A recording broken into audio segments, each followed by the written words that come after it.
Me parece que ha sido algo muy significativo de esta edición, porque no solo aprendemos de obras contemporáneas, sino que aprendemos de historia simultáneamente. Yo que soy historiador de arquitectura también, veo muchísimo valor en la manera en que podemos aprender de la historia y cómo puede no solo trasladarnos de una época específica, sino también cómo podemos rescatar y retomar aspectos fundamentales en edificios no solo emblemáticos, sino ordinarios, vernaculares de cualquier sitio. En ese sentido me ha parecido que en esta edición fundamental que hemos podido aprender de varias capas simultáneamente relacionadas a la arquitectura, ¿no? De un edificio actual atado con otro construido en otra época por medio de varios conceptos, por medio de varias aproximaciones formales, por medio de respuestas al contexto, etc. En ese sentido me ha parecido maravilloso ver esta aproximación ¿no? en el seminario académico específicamente, ¿no? digamos, atar, vincular la historia como un eje importante en el entendimiento de cómo nosotros como arquitectos construimos el medio construido, cómo hacemos el contexto, cómo construimos las ciudades, etc. Entonces estoy muy contento de esta aproximación. Nada viene de nada, especialmente en arquitectura. Es un dicho popular de los historiadores.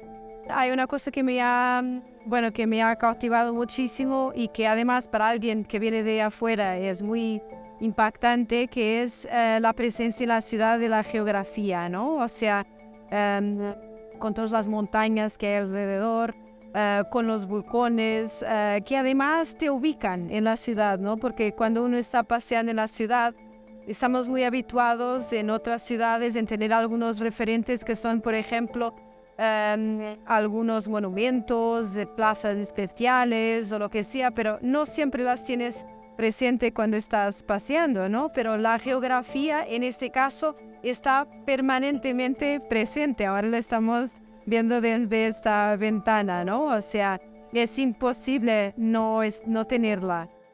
Bueno, y yo me pareció muy interesante que la BAC sobre todo incluyera no solamente los autores, críticos invitados más o menos internacionales o con alguna experiencia más preeminente de crítica, sino también lo que llamáis los profesionales y sobre todo los estudiantes. O sea, me parece que ese es algo que de un modo general no veo en otros eventos y que da una cierta abranger al propio acto, ¿no? O sea, porque realmente muchas veces estamos habituados a que los autores van a una bienal, hacen sus presentaciones, todo el mundo los felicita al final, pero no hay una verdadera discusión, ¿no? Y realmente lo que ocurre es que con esta participación de varias personas, con varias proveniencias, pero también a partir de varias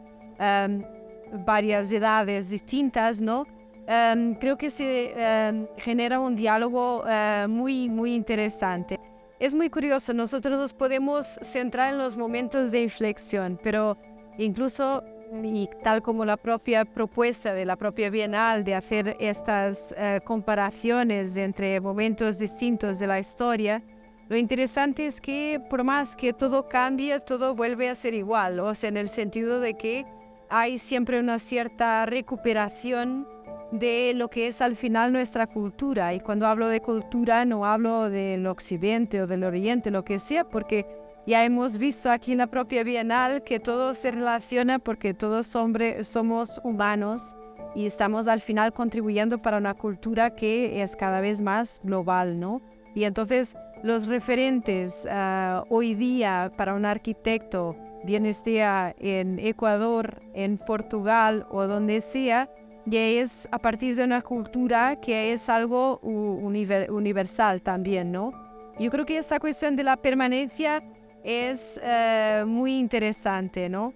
La cuestión de las inflexiones, claro, por otra parte también gana un sentido muy fuerte hoy día, cuando de repente vemos que estamos estamos destruyendo nuestro ecosistema y todo esto.